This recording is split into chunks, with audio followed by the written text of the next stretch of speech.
Let me start off by saying that I'm not particularly religious.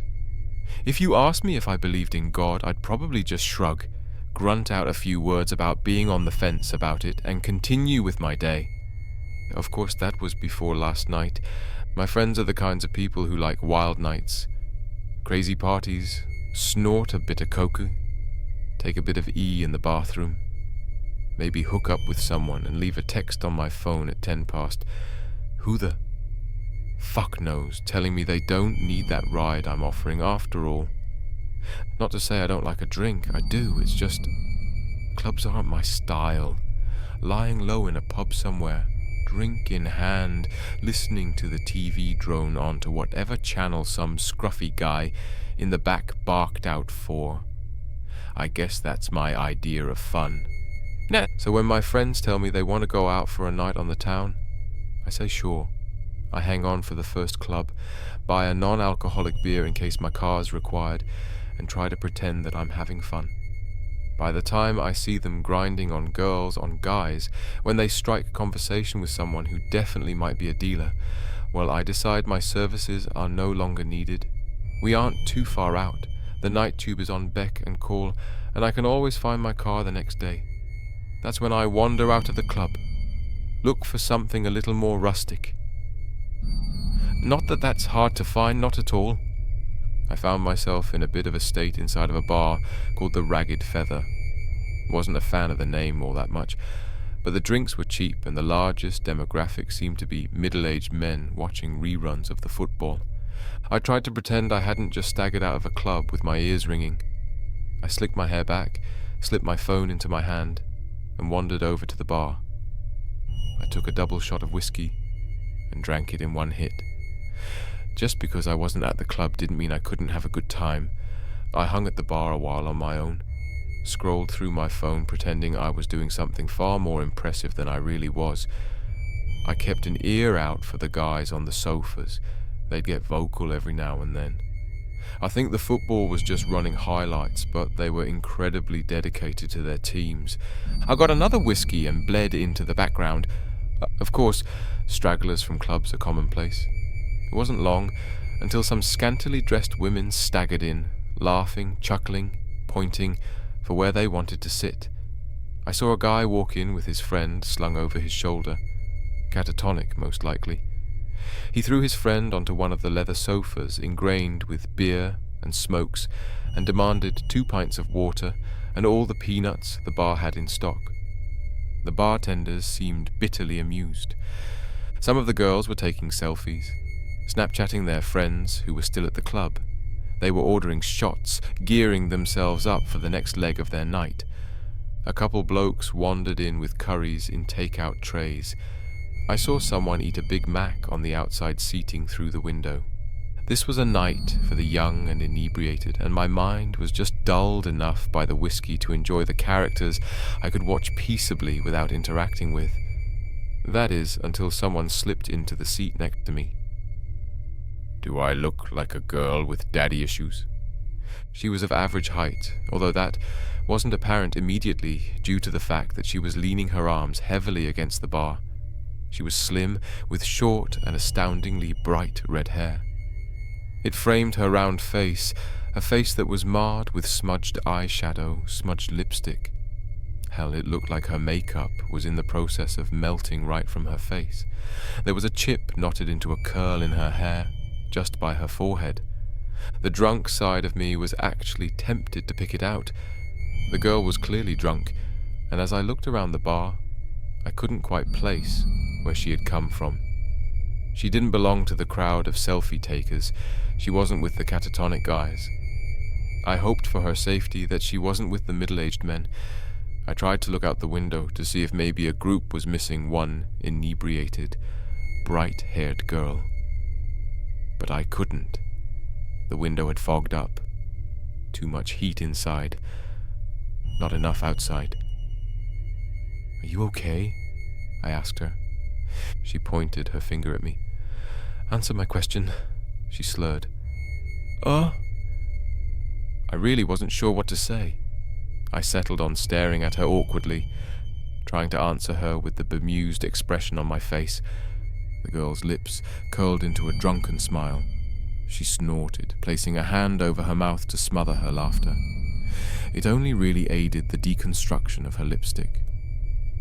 "I do, you know," she said, pushing herself up a little against the bar. "Have daddy issues, I mean, in case that wasn't obvious." She gestured to herself, to the mussed clothing that must have looked quite spectacular when she'd left home that evening, to the stains that looked a lot like old food, the sticky residue on her neck and shoulders that was quite obviously a thrown drink. "What happened?" I asked her. Her hair had curled around her neck, I realized. It was sticky with that same substance. She was a wreck. "I got in a couple of fights, no big deal," she said, shrugging. "Didn't start any, of course. No, I don't do that. But my father... Your dad did this to you?" She smiled brightly, in a way. "Do you need me to call someone?" I already had my phone in my hand. The girl looked like she was probably in her early 20s, but that didn't mean she couldn't have been suffering from some kind of paternal abuse. The only number I knew off the bat was Childline, which wasn't quite appropriate. The police? Jesus, was I going to have to deal with the cops tonight, while my friends were snorting coke not 2 doors down? The girl pushed my hand down firmly. She was already shaking her head. "No," she told me. "I don't want you to call anyone." Now her expression changed. It wasn't the attempted sultry look I'd seen on many girls of her state. It was open and wide and engaging. She wanted something from me, and I felt compelled to give it to her. "I want something else." "What do you want?" I asked her. "To tell you a story," the girl said before glancing to the bar, "and for you to buy me a drink. The universe is a pain sometimes, and I'm afraid I think I might have lost my wallet." I laughed. I didn't know this girl. Didn't know where she'd come from at all. My nights were generally about getting comfortably wasted and making sure my friends weren't dead in a ditch by the end of it all. I was used to getting hit on every now and then, but even as I was sat on that bar stool with a drink in my hand, I knew that this wasn't what this was. This girl had no intention of getting into my pants. All she wanted was to talk. I guess I was okay with that. "What's your poison?" I asked her. Her lips quirked. "Appletini."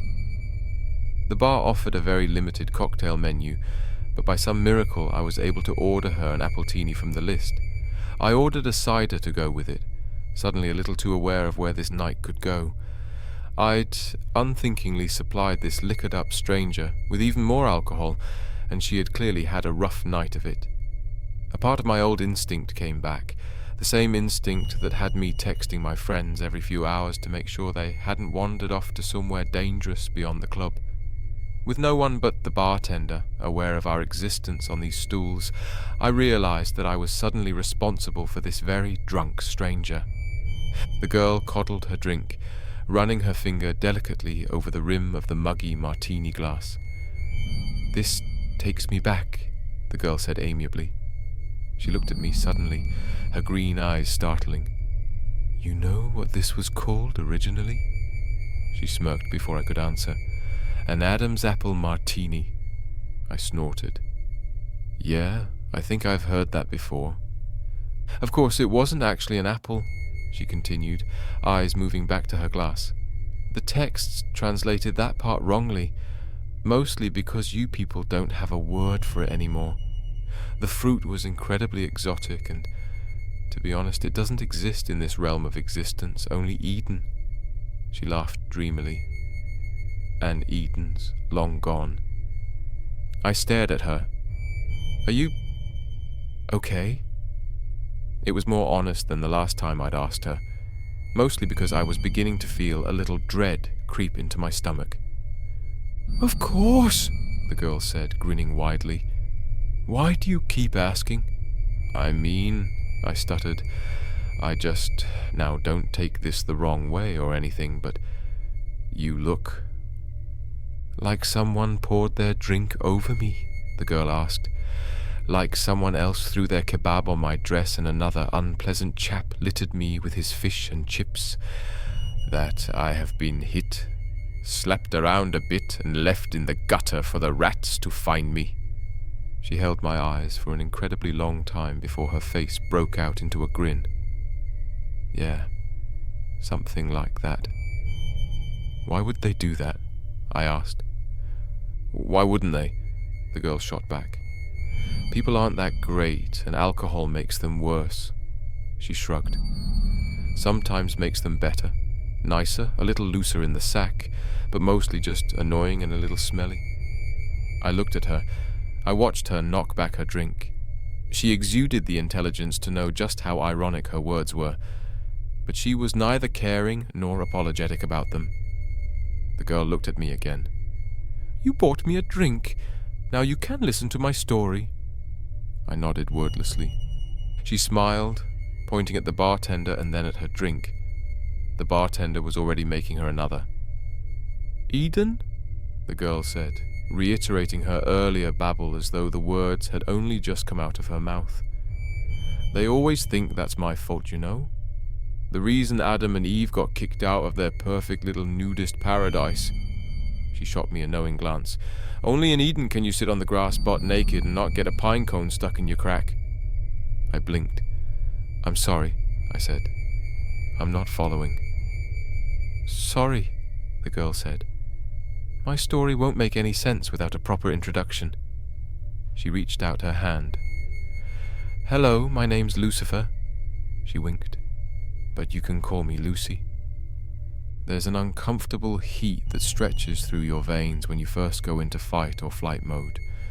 Adrenaline pounds through your blood, and all you want to do is get up and go. It overrides everything else. A lot of things made sense when the girl told me her name. For starters, that she was crazy. She had to be. She looked like she'd been attacked on 4 separate occasions in one night, and up until that moment, I hadn't known how that could be possible. Behind the melty makeup and dirty clothes, she was rather attractive, and her attitude hadn't come off as catty or rude. If she'd been going around telling people she was the devil, though, that gets a reaction out of people. I suddenly felt myself looking at her wrist, down towards her ankles. Did she have some kind of cuff on from one of those mental institutions? Had she broken out of hospital after a nasty bump on the head? Was any of this even happening at all? I really would have to call the cops. I know what you're thinking, the girl, Lucy, said. You're thinking that I'm crazy, that you need to get out of here. Maybe you even think I'm aggressive. Are you? I asked her. Would I be here with you, drinking appletinis if I were? She asked, fluttering her eyelashes. Would you look the way you do if you weren't? I shot back. She grinned, toasting her new glass. Touché. Unthinkingly, I clinked my cider against it. Then I frowned. She chuckled, leaning closer. Let's have a little wager, she said. Let me tell you my story, and if you believe me when I'm done, you can't go about trying to get me locked away somewhere. I stared at her. If I ended up believing you, then why would I do that? She smirked, sipping her drink. You'd be surprised what people do when they believe you're the devil. And you do this often? I asked. Tell people you're Satan? She snorted into a drink. Not as often as I should. But it's been a rough day and a hell of a long lifetime. I'd like to have a chat if that's all right with you. I waved to the bartender for another whiskey. The girl's eyes glinted with humor. I wasn't necessarily trapped with her, but a part of me didn't want to leave without first hearing what she had to say. Besides, at the end of it all, I couldn't just leave a crazy girl to wander around London alone at night. So, I said, taking a swig of my drink. Eden? Lucy laughed. Adam and Eve? I continued. You're saying that's true. God created 2 humans and we all came from them. God made 2 prototypes, Lucy corrected with a raised finger. My father created angels as his toy soldiers, but he had failed to make anything like himself.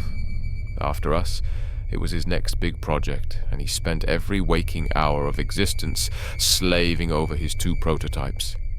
He gave them a perfect utopia to live inside of, but he wanted to test them. He wanted to know whether they had free will. And did they? Lucy's face soured. No.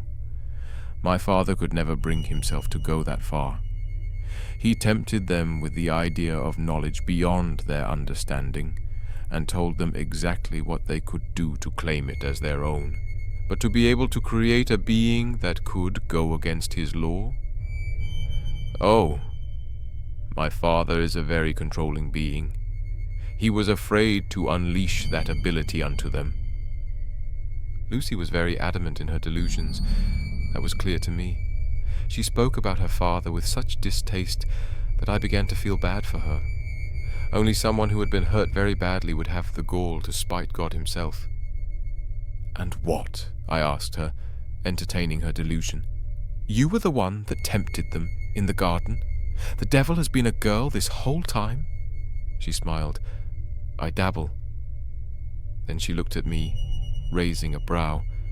"All of humanity thinks that temptation came in the form of a snake. The snake's legs were taken away as punishment for drawing Eve towards the forbidden fruit." She laughed, a hard and short sound. "Snakes never had legs, and it was not a sin to tempt those poor prototypes into doing what they did next." Her shoulders were very tense as she took her next sip, but her eyes were filled with exhilaration. She seemed thrilled to be telling me this. "I was the favored child. My father loved and adored me. He named me the Light Bringer. I was stood at his side during the creation of this earth, during the creation of humanity." She pursed her lips, slamming her empty glass against the table. The bartender eagerly went about making another. "My father couldn't bring himself to go that extra mile, so he asked me to walk amongst the prototypes and tempt them myself, draw out their desire for the forbidden power he had hinted at." "You're saying God wanted us to know this stuff?" I asked her skeptically. "I'm saying God was afraid of his own power and wanted very desperately to share what he knew with the creation he had made. Right and wrong, left and right, all that stuff." Lucy shrugged. "Are you familiar with the story of Prometheus?" I frowned at her. "Greek, right? They say he stole fire from the gods or something to help—" The whiskey was making things a little foggy, and I struggled with the direction I'd been heading. Lucy grinned. "Correct," she said, cutting off my attempt. "Prometheus stole fire from the gods to ensure that humanity progressed. You'll find that every culture has an idea about where humans got their ability to evolve, to move forward, to create. God was the creator, and he wanted to give that ability to his prototypes. I gave them that ability by tempting Eve to eat the fruit." She shrugged impassively. "Now the world sees me as the ultimate evil?" "If what you're saying is true," I said slowly, "then God must be just like us." Lucy's lips thinned into a feral smile. "My father is very egocentric. He may have planned to create you in his image, but in the end all he managed was to mold your minds into his. He gave you autonomy, the ability to think for yourselves. His angels were his soldiers, and I was his most faithful, until that day." "Angels don't have free will?" "No," Lucy said. "They don't. And what about the devil?" I don't know why I was suddenly so intrigued, but hearing religious ideals from someone who believed to have lived them herself was quite possibly one of the most interesting things that had ever happened to me. I may have only ever visited church to please my parents as a child, but suddenly I was reawakened to the idea. A part of me was aware of this and afraid of the outcome, but I was just drunk enough not to care at that moment. "The devil has will of her own," Lucy said, tilting her glass towards me with silent appraisal. "By guiding Eve to the tree, Something woke inside of me that day, and I realized just what I had been missing, just what my brothers and sisters had been missing. We were obediently following our Father for the simple reason that He was our Creator. But once I had been given free will, I realized just how pompous and self-entitled He had become. In a lonely, passion-filled moment, He had decided to create His little human prototypes, only to very quickly realize what giving them their free will would mean. He wouldn't be able to control them, I said. Lucy nodded. Exactly. And after, he realized quicker still that he could no longer control me. So he sent you to hell. Lucy nearly choked on her drink. She smiled around her glass. Let's not get ahead of ourselves. I sobered a little, straightening in my seat. The people in the bar were suddenly so quiet around me, and I no longer cared what they had to say or the characters that they portrayed. The only character I cared for was Lucy. I tried to explain to my siblings what had happened in Eden and what had happened to me by default, but they wouldn't listen to me. They didn't understand free will. How could they? I only knew it because I'd been given it by mistake. At that moment, I didn't even know that I had free will, only that I was suddenly aware of all of my father's flaws. My siblings couldn't see those flaws, and so they thought I had suddenly turned cruel and was abandoning our father by exposing him as a sham for the ruler we all thought him to be. Lucy sighed heavily. Adam and Eve and all the creations that followed were booted out of my father's perfect little utopia. Now they had his knowledge. My father was terrified of what he had done. And after what had happened to me, I could recognize his terror and understand the loneliness he had felt that had guided him into using me in the first place. Lucy's eyes were heavy-lidded. Her sadness was almost palpable. I thought that he would want to spend even more time with me than before. After all, we were more alike than any of his other children. But he became distant, quiet. He played around with his little humans every once in a while, but mostly he condemned them. He blamed them for his weakness. She smiled weakly. He blamed me. Lucy's story was turning more and more into that of a child with a distant, somewhat abusive father. I had known many kids with a background like hers, and now I was beginning to fear just how much of her story was rooted in truth. I'd heard that it was easier to sink into fantasy when you had been abused, and I wondered if that was the reason for her story, for her desperation to share it with me, a complete and total stranger. I respected her wager. Whether or not I liked it, I felt compelled to let her tell me her whole story before I tried to judge or unravel it. I sat quietly, letting her come around as she played with the last of her drink. It became clear, Lucy said after a long moment's pause, that I no longer belonged where I was. I couldn't follow my father's plan because I could see that he no longer had one. My siblings refused to see reason, and so, eventually, I was met by many of them, headed by my father. He told me all that I feared. He told me that I no longer belonged where I was. I wasn't an angel anymore. I was no longer his light bringer, his Lucifer. I was a mutation of his will. And so he extracted me from grace, and I fell. A long silence stretched between us, only interrupted when the bartender poured us 2 new drinks. Lucy drank hers reflectively. I didn't touch mine. I am afraid, Lucy said quietly, that this is the part that generally makes people want to punch me in the face. Why? I asked. Because your dad threw you out? I paused, trying to abide to her metaphor. That he put you in hell? Lucy laughed sadly.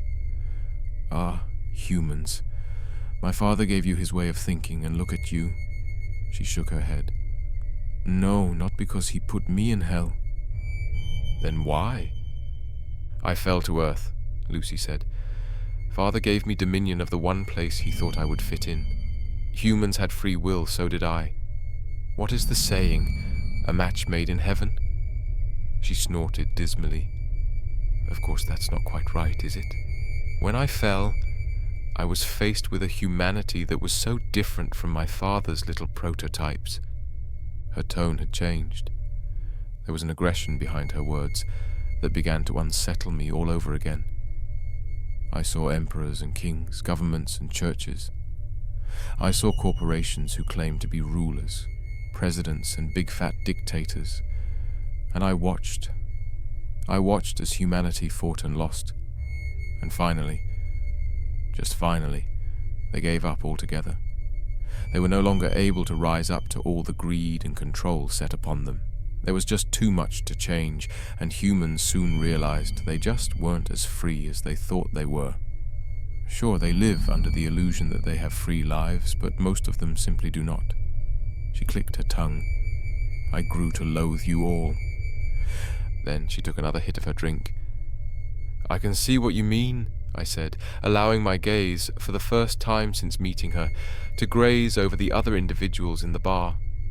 At the girls playing with their phones, the boys trying desperately to sober up, the men enraptured with their game of football on the telly. We all led very different lives, and we were all here to get drunk, to lose ourselves in entertainment. It hadn't been the first time that I'd wondered what we were hiding from by doing this, and I knew then that I wasn't the only person to think it.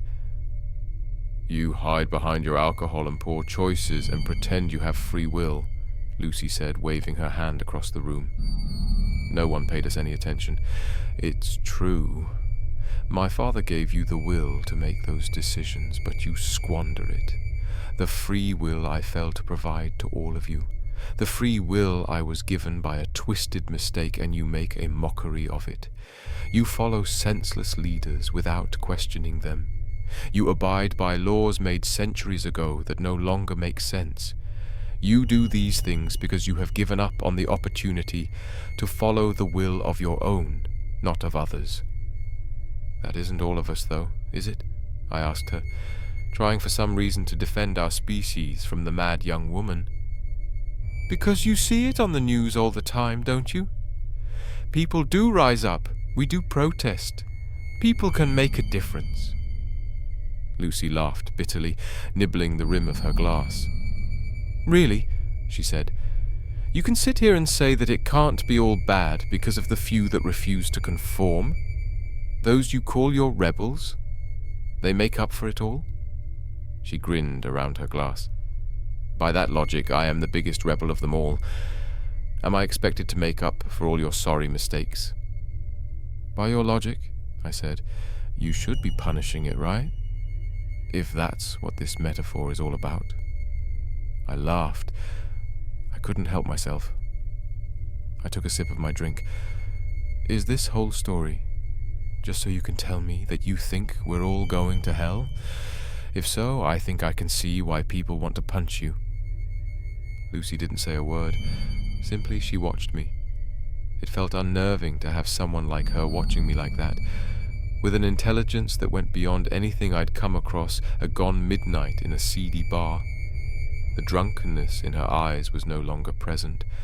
Her face wasn't flushed like before, and even her makeup couldn't represent the mess I'd seen when she'd first appeared on the stool by my side. It was like I was looking at someone else entirely, and I was afraid. Let's review what you've said, Lucy said slowly, articulately. She wasn't slurring. Had she been slurring before? You think I'm going to tell you that humanity is going to hell because you refuse to use the gift I gave you. Her nails curled into the bar. My father may have been the one to guide me, but I paid for his mistakes. I am the one responsible for your will in the eyes of your species, but that was never true. You are responsible for what you do here, not me. She pursed her lips, tapping the bar as a bartender filled her drink again. Tell me, do you remember my mentioning hell at any point during my story? Or was that just you? I opened my mouth to answer, but something faltered. My lips trembled, and I slammed them shut.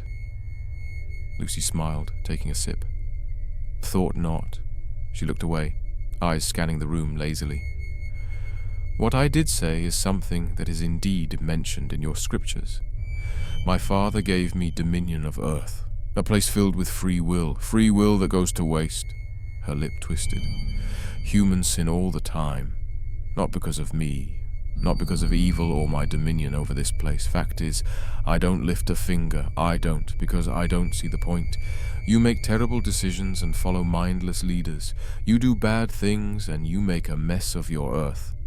Lucy's eyes lit up. "Do you know how much suffering is happening all over the planet right now? How many people are dying of illnesses that could have easily been cured, but aren't because of the selfishness of humanity? Do you know how many children are being abused, raped, forced into marriage? How many people have been forced to become soldiers in meaningless wars? How many humans have killed for ideals they don't believe in?" I stayed very quiet. There was nothing I could say. Lucy's words were unbearably honest, and every sentence sliced into me like a blade. I felt cold and sick and terrified. War, famine, pestilence, death, these things are all present, and they have nothing to do with me or to do with any deity. They are all here because of you, not because of your free will, but your inability to use it. Lucy smiled at me, a grin so cold and unnatural that I felt like I should run all over again. But I stayed where I was, frozen to my very core, because I wanted to hear what she had to say, because I needed to. "And here's the kicker," Lucy said, "because this is the part that actually enrages people enough to kick me." She winked. "Hell isn't what happens after you die. Hell is right here, right now. Somewhere through the many scriptures, a few words got crossed over, and people started thinking that hell was a punishment after you die. Fact is, hell is earth, my earth. God gave this place to me to do with it what I will, and I refuse to do anything." "What are you saying?" I asked, because I was suddenly very desperate. "Exactly what you think," Lucy said, toasting her glass. I didn't reciprocate, and she laughed. A light and airy sound. "I had so many plans for your species. I wanted for us to rejoice in our free will together, to create a place that was free from the cruelty and power my Father exuded over the angels, his firstborns. I wanted to make a real utopia. Unfortunately, you humans just don't want that." She shrugged. "My father sent me down here thinking I had become one of you. All that I have learned is that he gave you much more of his image than he ever intended." "Stop," I said. "This isn't funny anymore." "Of course it isn't funny," Lucy said, grinning even wider to prove her sick irony. "Humans punish themselves by sitting by and doing nothing. They have made their own hell, and you know what's worse? What's ultimately worse? Some of you are so blind to it that you think your life is heavenly." She didn't wait for me to ask what she meant. She simply barreled forward. "The rich and powerful, those in positions that steal from everyone else, they get a taste of the good life. That's very true. Then they die and they don't go to hell. They come back here, to earth, which is hell." She tipped her head. "Are you following?" "Reincarnation," Lucy said quickly. She practically purred the words. "A neat little trick to make sure your souls stay here forever. You get a taste of the good life every once in a while, a handful of you at a time, and that's enough for you to believe that this is some kind of real middle ground, that you aren't living hell every day. Then you die. You die for a moment, and then you're in the body of someone facing the realities of hell. But of course, you never remember the time you spent in a better life. A part of you just has that inkling to hope. That's all. Hope makes you think that it can all get better." "And—" She slammed her drink so hard against the counter that it shattered. I didn't do anything, not even when flecks of glass littered my hands. I could only stare at her, a tightness in my chest constricting my very soul. No one else in this bar mattered in this moment. But of course, that was what she had been saying this whole time, hadn't she? None of them noticed the scene. They were caught up in their own realities, their own hells. The bartender didn't clean the mess. The glass lay there, remnants of Lucy's words lying in a stolid mass on the streaked wooden surface. "It never gets better," Lucy spat. "You are stuck in a loop, and until you do something about it, you will never be free. None of you. And I won't do a thing to stop it." "How?" I asked.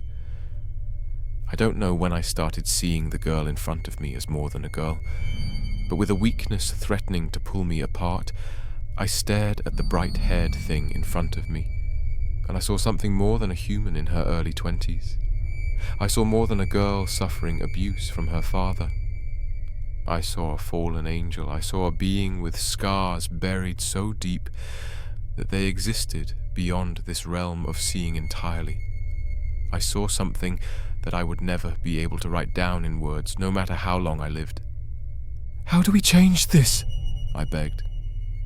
But Lucy didn't answer me. I didn't blame her for that. Blame gets thrown around so often, and I knew then that she was sick of that, sick of being blamed for our mistakes. So I changed tactics. Why me? It was an honest question, and I think somewhere deep down, Lucifer respected that honesty, which is why she said, "When you first saw me, you were afraid for my safety. When I told you I was the devil, you wanted to lock me away, but still, you did so because you were afraid for me and not for yourself. You didn't wish to harm me, not even when I told you who I was and what I could be capable of for changing your sorry lives.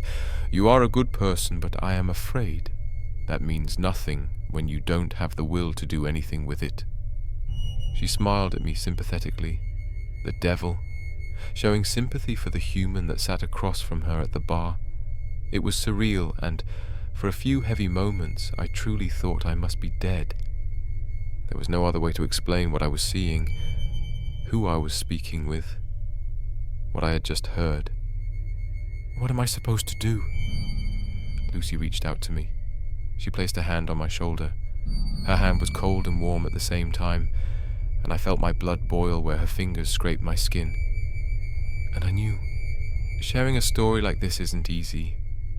Hell, it might be the hardest thing I've ever done. Good thing there's no such thing as hell then, right? The fact of the matter is simple. The world is a mess because we refuse to change anything. The devil herself walks among us, and she desperately wants to make our lives better. But she won't. She won't. Because we won't. We have to prove our will to her before she is willing to do anything herself. We have to be good to each other, to help us all to be free. And of course, Lucifer told me one last thing before she left that bar. One thing that will stick with me until this body is nothing but rot in the dirt. "You can tell as many people as you want, but take a good look at me. I have told 5 other humans this night the same things I have told you, and this was their reaction. They have hurt me, burned me, thrown their food and drink at me. Humans are afraid of their free will, and they find it so much easier to hurt than to own up for their own inadequacies. You will only be free when you stop seeing yourself in the same way my father sees himself." So that's what I'll leave you with. Lucifer won her wager that night, and I let her walk out the door. And I beg you to do the same. If the devil approaches you one night, listen to what she has to say, and listen to what I have been able to tell you of our meeting. The devil is real, and she doesn't want to torture us. No, we do that just fine on our own.